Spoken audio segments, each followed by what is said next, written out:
omo competition ni bi ye was Sportive de la Cosa and also Togo Sportive de la Cosa from Togo also the same group with police ladies so there was Sam Nelly and also Benin so you were Ghanaian club, Nigerian club, Togolese club, any a club from Benin. So these are the clubs and I say Omaya Ghana police ladies any omukwakushia and udi kan about the profile of the coach Miche Basiki the coach at the police ladies Yusuf Basiki. He has always been a coach yenimno for say Emma football. He started with Hazakes ladies and he has for Zambia will say yes and he has no Tanzania Semba ladies and he has even handled one of our national teams, female national teams, our Domako championship, and he has even won the Wafu Zombi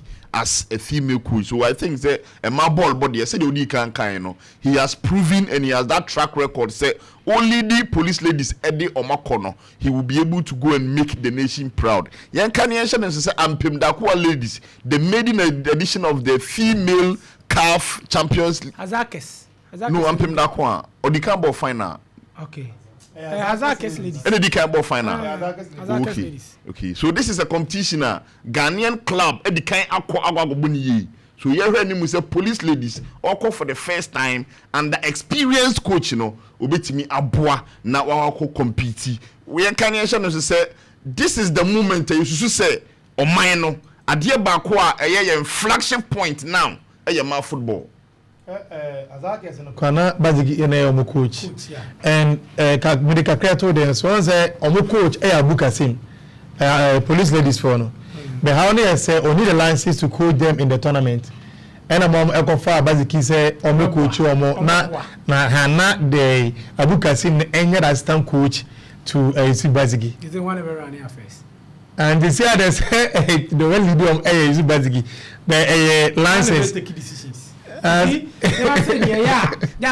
in a way yeah happy Nana nye result me blame team no so only coaching license Baziki na mo pena and him for Baziki coach wa boy pe bitina so dem qualify me need certificate on the league no yeah who coaches are even Nancy 11 wonders coach ode ba oni certificate no oba no omo yi na sinchen yakofo obi so what as a coach is what cause I think that's what all black so team bia engineer there because say no why na go take decision say by Basiki coach there na Attakora but CAF recognizes Basiki beba there are na make onya nti kwa na me say see how we are be power tazo because fan say a player na bia team na ba qualify me Attakora pa na mo gidi oni Basiki su ba say there ma memfa me nsu me de ye Madiba na Zuba Monday. Yeah, energy now. And Tiabani sa coach so that so to be at Attakora say obitu because and also can be a man. So I think say with that Ghanaian clubs here solve sudden you feel. It's my prayers to the police lady say omonko boa oman Ghana and kan wabra the Black Queens edikan agoma medal Parliament House cry receive medal so omo di we so ba na at least medal ka ho at least ebeboa na atimi ama oman football or male football e wo man nim agina yi and to Walid Nema Fuseni Eugene o say Walid say onye trial player na say onye justified player but I think say I was say you communicated to the players say SAS status he achieve so you player now per se top notcher I was say obo homodin na o he Walid ball league mu a onyandu sa status now maybe ma three element e kire say onyandu ye okay one as a player you have to get a national team call up o konso also kokoboye ni ye especially the national team no go gina competition mu a e o see ehun ni ehun ye so Walid I don't think say any of your national teams with me agwagobo aboniye. And Eugene, another second point, you should be able to attain individual awards. Yenye season be a prospect of the season, top goal scorer, you get it, best defender, Sa nneɛma no woyɛ player na wode ɛka wo ball no ho a it makes you it lifts you to a standard that what pagya ho from other players and Walid enyan that status. The last participation in continental competitions and gaining limelight. Example Abdul Aziz Isa of Dreams FC. Na Okoi. In Swatreman Africa. About 2 games went so man progress. So that means that standard Neymar Andrew. So I would entreat Kotoko for say almost stance in the if they believe that they have to see the player before they sign him, they should continue with it. The player is saying that on your justified player, no correct. But in football, you will be as a player. What they can count and sign what me command this our transfer market. Look at Nico Williams and Barcelona. Because now we're in the UEFA competition.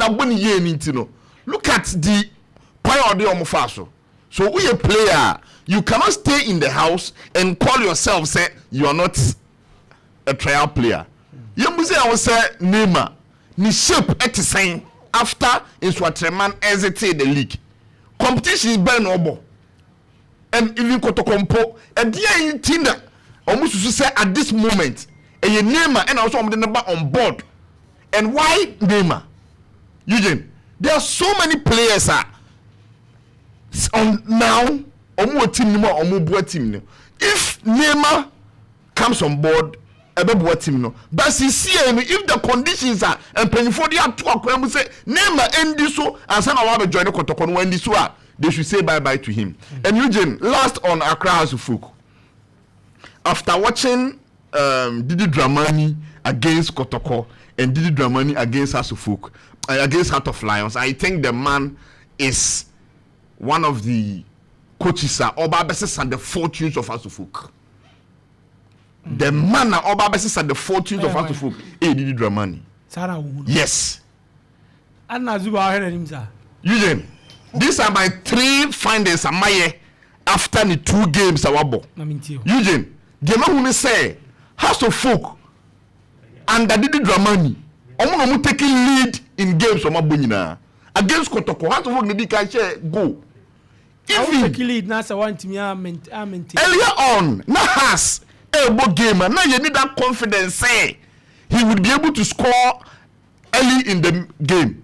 But they say did the buy that Lian kind on set team one in a bar. You start a ball now or dominant. That achievement Aben House of Folk. Even the 2 games now against Kotoko, against Heart of Lions, he won the first half of the games.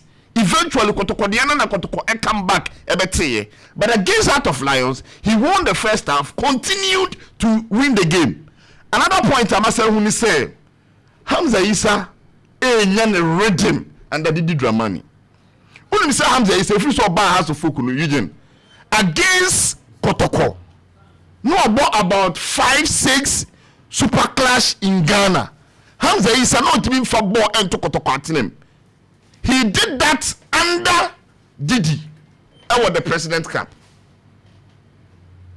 And the last point I'm going to say, House of Folk attacking trial yesterday and against Kotoko, they looked very terrifying.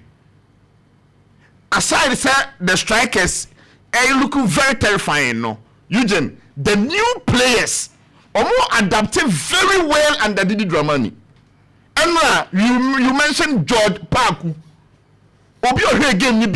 Indeed, there is a certain vibe and I say a certain bite to House of Folks midfield to George Parku. And now the second goal, look at that pass.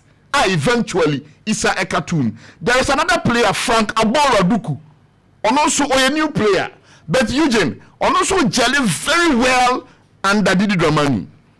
Ali Mohammed, when you say first goal, Ali assisted. Yes, he's a new player from Vicious FC. Obayan under Didi Dramani, in the first game, he has been able to assist the team for the team to score. Which I say indeed, he is gelling under Didi. Now that boy from Golden Cake, Baba Demu, and now here no, very superb. It's Eugene. These are the 3 findings Amehu and the Didi Dramani. House of Folk, they will take the lead, and in the 2 games, no more bowling now, they win the first half. Eyo Kotoko, it be by ebe winning second half, no. Emma House of Folk elusu FA Cup, no. Hamza Issa has been very prolific. In fact, in the 2 games, our ball says Didi by no. Hamza is on the scorecard.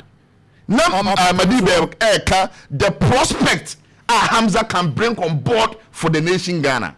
So I think, sir, Didi, he has started well. His philosophy is getting on well with the club, and I think, sir, we expect much from him, especially this top 4, because he will have the chance to compete against Kotoko.